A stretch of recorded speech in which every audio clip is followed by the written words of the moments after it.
اس صورت کی بہت سی فضیلتیں ہیں اور مختلف نام ہیں، جسے اس صورت کو المنجیہ بھی کہا جاتا ہے، یعنی نجات دلانے والی ایسی صورت ہے جو اس کی پابندی کرتا ہے، پڑھتا ہے، اہتمام کرتا ہے، یہ صورت قبر کے عذاب سے بھی اس بندے کو نجات دلواتی ہے اللہ سے سفارش کر کے۔ بہرحال صورت کے شروع میں اللہ کی صفات کا ذکر ہے کہ اللہ رب العالمین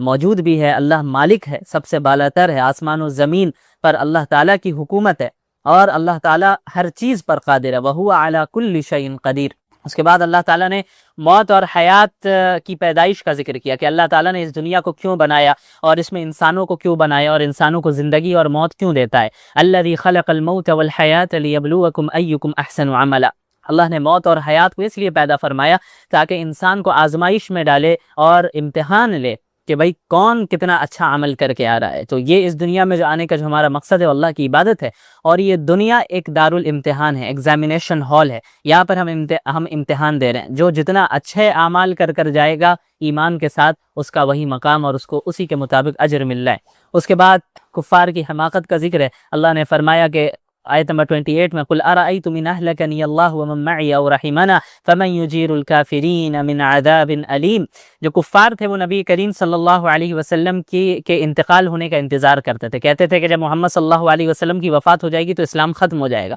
تو اللہ نے کہا کہ آپ کہہ دیجئے ان سے کہ اگر اللہ نے مجھے موت دے بھی دی اور جو ہمارے صحابہ ہیں انہیں بھی اللہ نے جو ہے موت دے دی یا ہم پر رحم کیا، تو تمہیں کون بچانے والا ہے؟ یعنی ہم زندہ رہے اس دنیا میں یا نہ رہے، تمہارا تو دونوں صورتوں میں کوئی تمہارے لیے خیر نہیں ہے۔ یعنی اگر تم ایمان نہیں لا رہے ہو تو ہمارے زندہ رہنے سے بھی تمہیں کوئی فائدہ نہیں ہے، اور اگر تم ایمان نہیں لا رہے ہو تو ہمارے اس دنیا سے جانے کے بعد بھی تمہارا کوئی فائدہ نہیں ہے۔ تمہیں تو عذاب علیم میں مبتلا ہونا ہی ہے، تم اپنی خیر مناؤ۔ اس کے بعد سورۃ القلم کی ابتدا ہوتی ہے۔ اس سورت میں اللہ تعالیٰ نے قلم کی قسم کھائی، اس وجہ سے سورت کو سورۃ القلم کہتے ہیں۔ مشرکین کی تردید ہے، ما انت بنعمت ربک بمجنون، وہ اللہ کے نبی صلی اللہ علیہ وسلم کو علیاذ باللہ مجنون کہا کرتے تھے۔ تو اللہ تعالیٰ نے قسم کھا کر یہ بات کہی ہے کہ آپ اللہ کے اپنے رب کی نعمت کے بدلے میں اس کے فضل سے آپ مجنون نہیں ہیں۔ اس کے بعد اللہ تعالیٰ نے دشمنان دین کا ذکر کیا اور اللہ کے نبی صلی اللہ علیہ وسلم اور تمام مسلمانوں کو حکم دیا وَلَا تُطِعْ كُلَّ حَلَّافٍ مَّهِينٍ۔ یہاں عام کفار کا بھی ذکر ہے، اور خصوصاً ولید بن مغیرہ نام کا جو شخص تھا اس کا بھی ذکر ہے۔ یہاں اس کی کئی اخلاقی برائیوں کا ذکر ہے کہ بھائی وہ بہت قسمیں کھانے والا تھا، بے وقت شخص تھا، تانے دیتا تھا، چغلیاں کھاتا تھا۔ ایسے شخص کی آپ اتباع نہ کیجیے، ایسے شخص کی آپ اتباع نہ کریں، ان کی خواہشات کو فالو نہیں کرنا ہے بلکہ اللہ کے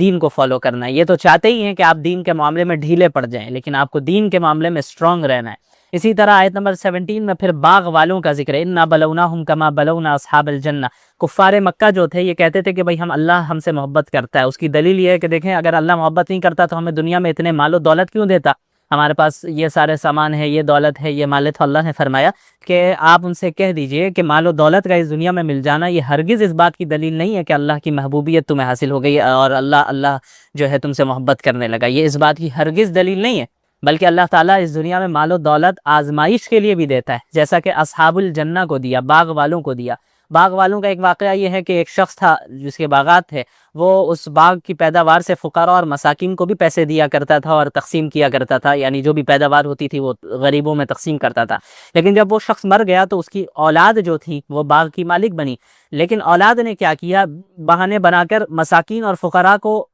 دینا بند کر دیا انہوں نے، اور جو پیداوار ہوتی وہ اپنے لیے رکھ لیتے، صدقہ کرنا بند کر دیا۔ تو اللہ تعالیٰ نے انہیں آزمائش میں مبتلا کیا اور پورے باغ کو اللہ نے ختم کر دیا۔ تو اللہ نے بتایا کہ دیکھو یہ تو صدقہ کرنا بند کر دیا تھا انہوں نے، پھر بھی ان کے پاس باغات تھے، تو یہ تو اس بات کی دلیل نہیں کہ اللہ محبت کر رہا تھا، یہ غلط عمل کر رہے تھے، اللہ نے ان کے باغ کو ہی ختم کر دیا۔ اس کے بعد اللہ کے نبی صلی اللہ علیہ وسلم کی حفاظت کا ذکر ہے۔ یہ جو کفار ہیں آپ صلی اللہ علیہ وسلم کو اس طرح دیکھتے تھے، گھورتے تھے کہ آپ جو ہے دین سے پھسل جائیں، ان کو تکلیف پہنچے۔ اللہ نے فرمایا وَإِن يَكَادُ الَّذِينَ كَفَرُوا لَيُزْلِقُونَكَ بِأَبْصَارِهِمْ، کہ جب بھی یہ نصیحت سنتے ہیں، آپ دین کی دعوت دیتے ہیں، تو یہ آپ کو ایسا دیکھتے ہیں کہ آپ کو اپنی نظروں سے ہی، نظر لگا کر ہی آپ کو پھسلانا چاہتے ہیں، اور یہ کہتے ہیں کہ آپ مجنون ہیں، علیاذ باللہ۔ ایسا نہیں، اور اللہ آپ کی حفاظت کر رہا ہے، اور یہ تو تمام عالمین کے لیے یہ نصیحت لے کر آپ آئے ہیں۔ اس کے بعد سورۃ الحاقہ کی ابتدا ہوتی ہے۔ حاقہ قیامت کو کہتے ہیں، پہلی آیت میں قیامت کا بیان ہے، الحاقہ ما الحاقہ وما ادراک ما الحاقہ، اس وجہ سے سورت کو حاقہ کہتے ہیں۔ سورت کے شروع میں جیسا کہ میں نے بتایا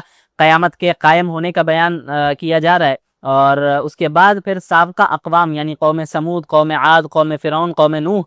کا ذکر ہے۔ کہ کس طرح انہوں نے اپنے انبیاء کی تکذیب کی اور اللہ تعالیٰ نے انہیں عذاب میں مبتلا کیا اور ختم کیا۔ پھر آیت 19 سے اہل جنت اور اہل جہنم کا ذکر ہے۔ جنت والوں کے دائیں ہاتھ میں نامہ اعمال دیا جائے گا، بڑے خوش رہیں گے اور لوگوں کو دکھائیں گے کہ دیکھو میرا نامہ اعمال، میں کامیاب ہو گیا۔ اور جو جہنم والے ہوں گے ان کا نامہ اعمال انہیں بائیں ہاتھ میں دیا جائے گا، وہ افسوس کریں گے کہ کاش مجھے یہ نامہ اعمال دیا ہی نہیں جاتا۔ اس کے بعد اللہ تعالیٰ نے آیت نمبر 38، 39، 40 سے جو ہے آپ صلی اللہ علیہ وسلم اور قرآن کریم کی حقانیت کی تصدیق کی ہے، اور ان کی جو مشرکین کی جو اعتراض تھا اس کی تردید کی ہے۔ کہتے تھے کہ بھئی یہ قرآن جو ہے کسی شاعر کا کلام ہے یا کسی کاہن کا کلام ہے کہ جنوں سے سن کر کوئی کہہ دیتا ہے۔ یہ وہی کہتے ہیں الیاذ باللہ، اللہ نے فرمایا کہ وما ہوا بقول شاعر وما ہوا بقول کاہن، کہ یہ نہ شاعر کا کلام ہے نہ کاہن کا کلام ہے، بلکہ یہ تو اللہ رب العالمین کا کلام ہے جو کہ اللہ رب العالمین نے ایک رسول پر نازل کیا ہے، اللہ کے رسول صلی اللہ علیہ وسلم پر نازل کیا ہے۔ آپ صلی اللہ علیہ وسلم جو فرما رہے ہیں وہ اللہ رب العالمین کا کلام ہے، کسی شاعر یا اس کا کاہن کا کلام نہیں ہے۔ اس کے بعد اللہ کے نبی صلی اللہ علیہ وسلم کی حقانیت کی دلیل ہے، وَلَوْ تَقَوَّلَ عَلَيْنَا بَعْضَ الْأَقَاوِيلِ، اگر اللہ کے نبی نے جھوٹا دعویٰ کیا ہوتا الیاذ باللہ نبوت کا، تو ہم اللہ فرما رہے ہیں انہیں دائیں ہاتھ سے پکڑتے اور ان کے شہرک کو کاٹ دیتے۔ اللہ اکبر۔ محمد صلی اللہ علیہ وسلم کے متعلق یہ بات کہی اللہ تعالیٰ نے کہ یہ ہو ہی نہیں سکتا کہ محمد صلی اللہ علیہ وسلم جھوٹ بول رہے ہیں الیاذ باللہ، کیونکہ دیکھیں کہ آپ صلی اللہ علیہ وسلم اور آپ صلی اللہ علیہ وسلم ہو یا دیگر لوگ ہوں، اللہ کی یہ سنت ہے کہ آپ صلی اللہ رب العالمین کی طرف کسی بات کو اگر منسوب کیا جائے اور وہ شخص جھوٹ بول رہا ہو تو اللہ تعالیٰ ایسے شخص کو ہلاک کر دیتا ہے۔ جو جھوٹی نبوت کا دعویٰ کرنے والے بہت سے گزرے ہیں، اللہ نے ان کو ختم کیا، برباد کیا۔ تو اللہ کے نبی صلی اللہ علیہ وسلم کے ساتھ ایسا نہیں ہوا۔ یہ خود اس بات کی دلیل ہے کہ اللہ رب العالمین یہ فرما رہے ہیں کہ محمد صلی اللہ علیہ وسلم اللہ کے سچے رسول اور سچے نبی ہیں۔ اس کے بعد سورۃ المعارج کی ابتدا ہوتی ہے۔ معارج کہتے ہیں چڑھنے کے راستے کو، اس وجہ سے اس کا ذکر ہے، اس وجہ سے اس کو سورۃ المعارج کہا جاتا ہے۔ شروع میں اللہ تعالیٰ سے عذاب کا ذکر ہے، جو اللہ تعالیٰ کا عذاب نازل ہونے کا، یعنی اللہ تعالیٰ نے فرمایا جو کفار ہوں گے اللہ تعالیٰ انہیں عذاب میں مبتلا کرے گا۔ تو ایک شخص تھا نضر بن حارث، اس نے یہ کہا سأل سائل بعذاب واقع للکافرین لیس له دافع، مذاق اڑاتے ہوئے کہ بھئی اگر یہ قرآن سچا ہے، آپ سچے ہیں، تو کہاں ہے وہ عذاب؟ لائیے ہم پر، اللہ کا عذاب آنا چاہیے، دکھائیے ہمیں۔ مذاق اڑاتے ہوئے کہا، اللہ نے فرمایا کہ اللہ کے عذاب کو مانگنا نہیں چاہیے، یعنی جب عذاب آ جائے گا، یہ تو اللہ کے نبی کے اختیار میں نہیں ہے کہ کب کس کو عذاب میں مبتلا کرنا ہے، لیکن جب عذاب اللہ کا آ جائے گا تو پھر اس عذاب کو دور کرنے والا کوئی نہیں رہے گا۔ اس کے بعد قیامت کی ہولناکی کا ذکر آیت نمبر 8 سے، یوم تکون السماء کالمہل وتکون الجبال کالعہن، کہ قیامت کے دن آسمان سیاہ ہوں گے اور پہاڑ روئی کی طرح بکھر جائیں گے، اور ایک دوست دوسرے دوست کے سامنے کھڑا ہوگا لیکن کوئی کسی کے کام نہیں آنے والا۔ بہت گہرا دوست جو ہوتا ہے، جو انسان اس دنیا میں ایک دوسرے کے لیے قربانی دیتا ہے، قیامت میں کوئی کام نہیں آنے والا۔ اس وقت مجرمین یہ چاہیں گے کہ وہ اپنے پورے خاندان کو، اپنے گھر والوں کو، بال بچوں کو، سب کو اللہ کے حوالے کر کے صرف اپنے آپ کو بچا لے۔ وہ چاہیں گے کہ بھئی میرے بدلے میں پورا خاندان چلے جائے جہنم میں لیکن ہم بچ جائے۔ ایسی ہولناکی ہوگی، ایسا خوف ہوگا اور ایسی دہشت پھیلی ہوگی، اور یہ جو ہے چاہیں گے کہ پوری دنیا میں جتنا مال و دولت ہے سب لے کر اللہ کو ہم دے دیں اور ہم جہنم کی آگ سے بچ جائیں، لیکن اللہ فرمائے گا کلا، ہرگز نہیں، آج تو اعمال کی بنیاد پہ، ایمان اور اعمال کی بنیاد پر جزا و سزا ملنی ہے۔ تم نے غلط کیا ہے، تم کا کفر میں مرتکب رہے، اب تمہیں جہنم میں جلنا ہوگا۔ آج کوئی ماں باپ، اولاد، مال و دولت کچھ کام نہیں آنے والا، کوئی تعلقات، کوئی سورس، کچھ کام نہیں آنے والا۔ آج تو ایمان اور اعمال صالحہ کی بنیاد پر فیصلہ ہونا ہے۔ اس کے بعد قیامت کی ہولناکیوں کا ذکر ہو گیا، تو اب اہل جنت کا ذکر ہے، ان کی صفات کا ذکر ہے۔ الا المصلین الذین هم علی صلاتهم دائمون، یہ جو جنت والے ہوں گے جو نماز کی پابندی کرتے ہوں گے، فقراء مساکین کو صدقہ و خیرات دیتے ہوں گے، اس کے علاوہ اپنی شرمگاہوں کی حفاظت کرتے ہوں گے، جھوٹی گواہی نہیں دیتے ہوں گے، اس طرح کی صفات کا بیان۔ اس کے بعد فرمایا کہ یہ وہ لوگ ہیں جو اللہ تعالیٰ انہیں جنت عطا کرے گا اور باغات میں عزت کے ساتھ رہیں گے۔ اس کے بعد سورۃ النوح کی ابتدا ہوتی ہے، اس میں پوری سورت میں حضرت نوح علیہ السلام کا واقعہ ہے، ان کا ذکر ہے، اس وجہ سے اس سورت کو سورۃ النوح کہتے ہیں۔ انا ارسلنا نوحا الی قومه ان انذر قومک، حضرت نوح علیہ السلام نے اپنی قوم میں 950 سال تک جو ہے مسلسل دعوت دی اور لوگوں کو توحید کی طرف بلایا، لیکن چند ہی افراد حضرت نوح کو فالو کرنے والے تھے اور طرح طرح کی ان کو تکلیفیں پہنچایا کرتے تھے۔ یہ کہا کرتے تھے، ہر اعتبار سے دعوت دی، رات کے وقت دعوت دی، دن کے وقت دعوت دی، علی الاعلان دعوت دی، خفیہ طور پر دعوت دی، ہر طرح سے انہیں سمجھایا، نہیں مانا۔ انہوں نے کہا کہ بھئی تم استغفار کرو، اللہ تعالیٰ تمہیں مال و دولت عطا کرے گا، تمہیں بیٹے عطا کرے گا، تمہیں باغات عطا کرے گا، اللہ سے کثرت سے استغفار کرو۔ کوئی نہیں مانتا تھا سوائے چند افراد کے۔ ان کی قوم 4 بتوں ود، سواع، یغوث اور یعوق مخلوق کی عبادت کیا کرتے تھے۔ بالآخر حضرت نوح علیہ السلام نے اللہ تعالیٰ سے دعا کی کہ یا اللہ اب ان کفار کو ختم فرما اور کسی کو اس دنیا میں نہ چھوڑ ان کفار میں سے، تو اللہ تعالیٰ نے ان کی دعا کو قبول فرمایا اور تمام کفار کو اللہ تعالیٰ نے غرق کر دیا، ڈبا دیا، اور صرف حضرت نوح اور مومنین جو تھے انہیں ان کی حفاظت فرمائی کشتی میں۔ اس کے بعد سورۃ الجن کی ابتدا ہوتی ہے، اس میں جنات کا ذکر ہے جو کہ نبی صلی اللہ علیہ وسلم کی زبان سے انہوں نے قرآن کریم کی تلاوت سنی اور وہ ایمان لے آئے، تو اس وجہ سے سورت کو سورۃ الجن کہتے ہیں۔ جنات، یہ جو جنات ہیں یہ اللہ کے نبی صلی اللہ علیہ وسلم کی بعثت سے پہلے آسمانوں میں جاتے تھے اور کچھ خبریں لے آیا کرتے تھے۔ فرشتے آپس میں کچھ ڈسکس کر رہے ہیں جو آگے دنیا میں ہونے والا ہے، اللہ نے انہیں کچھ حکم دیا ہے، تو وہ باتیں خبر سن کے آ جایا کرتے تھے۔ لیکن جب آپ صلی اللہ علیہ کچھ 100% تو نہیں بھئی، تھوڑی بہت باتیں سن کے آ کر جو ہے کاہنوں کو بتاتے، لیکن جب اللہ کے نبی صلی اللہ علیہ وسلم کی بعثت ہو گئی تو پورے آسمان میں اللہ نے جو ہے زبردست طریقے سے یہ پابندی لگا دی کہ اب جن وغیرہ، شیاطین وغیرہ آسمانی خبر کو نہیں سن سکتے جا کر۔ تو جب یہ جانے لگے آپ کی بعثت کے بعد تو انہیں فرشتوں نے جو ہے مار کر بھگایا وہاں سے، تو یہ پریشان ہو گئے کہ بھئی اب کیا ہو گیا، ایسا کیوں ہو رہا ہے، پہلے تو ایسا نہیں ہوتا تھا۔ لیکن پھر انہیں معلوم چلا کہ آپ صلی اللہ علیہ وسلم کی بعثت ہو گئی ہے۔ آپ صلی اللہ علیہ وسلم طائف سے جب واپس آ رہے تھے تو ایک مقام پر انہوں نے فجر کی نماز ادا کی، وہاں جنوں کی ایک جماعت نے آپ صلی اللہ علیہ وسلم کو قرآن کی تلاوت کرتے ہوئے سنا اور قرآن سے بڑے متاثر ہوئے کہ ایسا کلام ہم نے نہیں سنا ہے، اور اسی وقت انہوں نے اسلام قبول کیا اور پھر اپنی قوم کے پاس جا کر، جنوں کی قوم کے پاس جا کر انہوں نے دعوت کا بھی کام کیا۔ اور اس میں اللہ تعالیٰ نے اچھا یہ بھی اس صورت میں بتایا گیا جنوں میں بھی اچھے لوگ ہیں، جنوں میں بھی برے لوگ ہیں، یعنی جنوں میں بھی نیک لوگ ہوتے ہیں، جنوں میں بھی فاسق و فاجر لوگ ہوتے ہیں، اور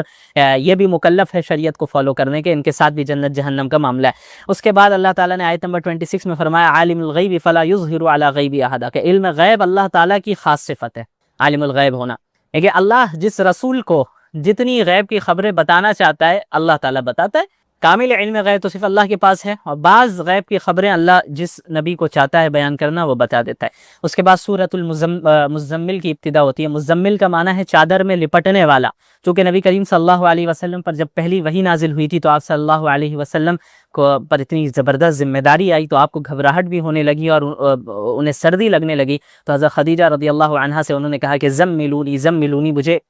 چادر میں لپیٹ دو، چادر اڑاؤ، تو آپ چادر میں لپٹ گئے۔ تو اسی لیے اللہ تعالیٰ نے ازراہ شفقت اور محبت آپ صلی اللہ علیہ وسلم کو اس طرح پکارا، یا ایھا المزمل، اے چادر میں لپٹنے والے۔ اس کے بعد تہجد کی فرضیت کا ذکر ہے، قم اللیل الا قلیلا نصفہ او انقص منہ قلیلا۔ شروع میں تہجد کی نماز اللہ کے رسول صلی اللہ علیہ وسلم کے ساتھ ساتھ تمام مسلمانوں پر فرض تھی کہ یہ جو ہے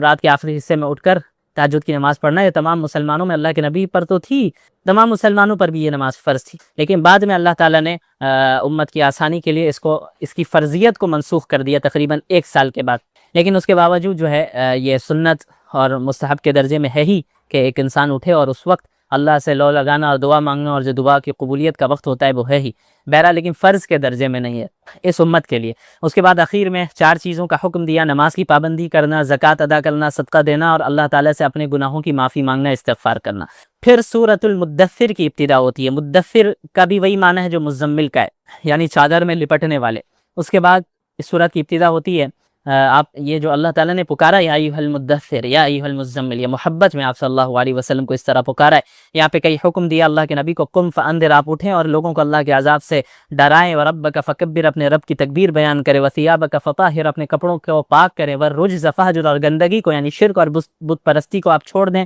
یعنی آپ تو تھے نہیں اس میں، یعنی والرجز فہجر، بت پرستی سے آپ دور ہو جائیں، آپ یہ سمجھ جائیں کہ یہ بالکل باطل ہے، غلط ہے، اب توحید کی دعوت دینا ہے۔ اس کے بعد آیت نمبر 31 میں کفار کی آزمائش کا ذکر، علیہا 19، جہنم کے جو نگراں فرشتے ہوں گے ان کی تعداد اللہ تعالیٰ نے 19 رکھی ہے، 19 فرشتے جہنم کی نگرانی کریں گے، اور یہ تعداد ان کے کفار کے امتحان کے لیے کہ یہ اسے قبول کرتے ہیں یا اس کا مذاق اڑاتے ہیں۔ تو کفار نے مذاق اڑایا، بعض نے یہ کہا کہ بھائی 17 سے تو میں نپٹ لوں گا، 2 سے جو ہے تم لوگ نمٹ لینا۔ تو اللہ نے فرمایا کہ یہ جو ہے ان کی آزمائش کے لیے ہے۔ اللہ نے فرمایا، اور یہ جو فرشتے ہیں ان کے ساتھ تو ایسا نہیں ہو سکتا کہ کوئی انسان مقابلہ کر لیں، یہ فرشتے جو ہے بڑے طاقتور ہیں، اللہ نے انہیں ایسی قوت دی ہے کہ پورے ملک کے اٹھا کے پٹک دیں گے۔ یہ اللہ نے ان کو اتنی طاقت دی ہے، اللہ کے حکم سے یہ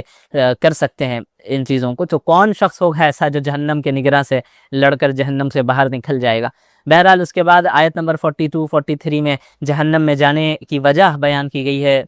پہلے جب جنت والے جنت میں چلے جائیں گے تو جہنمیوں سے سوال کریں گے، ما سلککم فی سقر قالوا لم نکن من المصلین، ارے تم جہنم میں کیوں چلے گئے؟ تو وہ کہیں گے کہ ہم نمازیں نہیں پڑھا کرتے تھے، ہم مساکین کو کھانا نہیں کھلایا کرتے، اور جہاں دین کا مذاق اڑتا تھا تو ہم بھی بیٹھ کر مذاق اڑایا کرتے تھے، اور قیامت کے دن کا ہم انکار کیا کرتے تھے۔ تو یہ وہ ان کے برے اعمال تھے جن کی وجہ سے وہ جہنم میں چلے گئے۔ اس کے بعد سورۃ القیامہ کی ابتدا ہوتی ہے۔ سورت میں چونکہ قیامہ کا لفظ ہے اور اللہ نے قیامت کی قسم کھائی ہے، اس لیے سورت کو سورۃ القیامہ کہتے ہیں۔ لا اقسم بیوم القیامہ ولا اقسم بالنفس اللوامہ، اللہ تعالیٰ نے قیامت کی بھی قسم کھائی اور نفس لوامہ کی بھی قسم کھائی۔ نفس لوامہ انسان کی طبیعت میں ایک ایسے مادے کو کہتے ہیں جو انسان کو برائی پر ملامت کرتا ہے، وہ نفس، وہ مادہ کہ بھئی تم نے برا کیا، اس سے گلٹی فیل کراتا ہے کہ تم نے غلط عمل کیا، تو وہ جو مادہ ہے اسے نفس لوامہ کہتے ہیں۔ اللہ نے قسم کھائی اور فرمایا کہ یہ انسان کہتے ہیں کہ ہم ان کی ہڈیاں جب گل جائیں گی، ختم ہو جائیں گی، تو ان ریزہ ریزہ ہو جائیں گی، تو ان کی ہڈیوں کو میں کیسے زندہ کر دوں گا؟ اللہ نے فرمایا کہ ہڈیاں تو دور کی بات، بلا قادرین علی ان نسوی بنانا، ہم ان کی انگلیوں کے پوروں کو بھی دوبارہ زندہ کر دیں گے، ان کے فنگر ٹپس کو بھی دوبارہ زندہ کر دیں گے۔ سب جانتے ہیں کہ یہ جو فنگر ٹپس ہیں، فنگر پرنٹ کے اعتبار سے ہر انسان کے مختلف ہیں، یہ میچ نہیں کرتے، الگ الگ ہیں۔ اللہ نے فرمایا ہڈیاں تو کسی بھی سب کی برابر ہی ہیں، ہم ان فنگر ٹپس کو بھی جو ہے دوبارہ زندہ کرنے پر قادر ہے، دوبارہ بنانے پر قادر ہے۔ تو یہ اللہ کی قدرت پر اعتراض کرتے ہیں۔ اس کے بعد آیت نمبر 16 17 میں اللہ نے قرآن کی حفاظت کا ذکر کیا، لا تحرک به لسانک لتعجل به ان علینا جمعه وقرآن۔ آپ صلی اللہ علیہ وسلم پر جب حضرت جبریل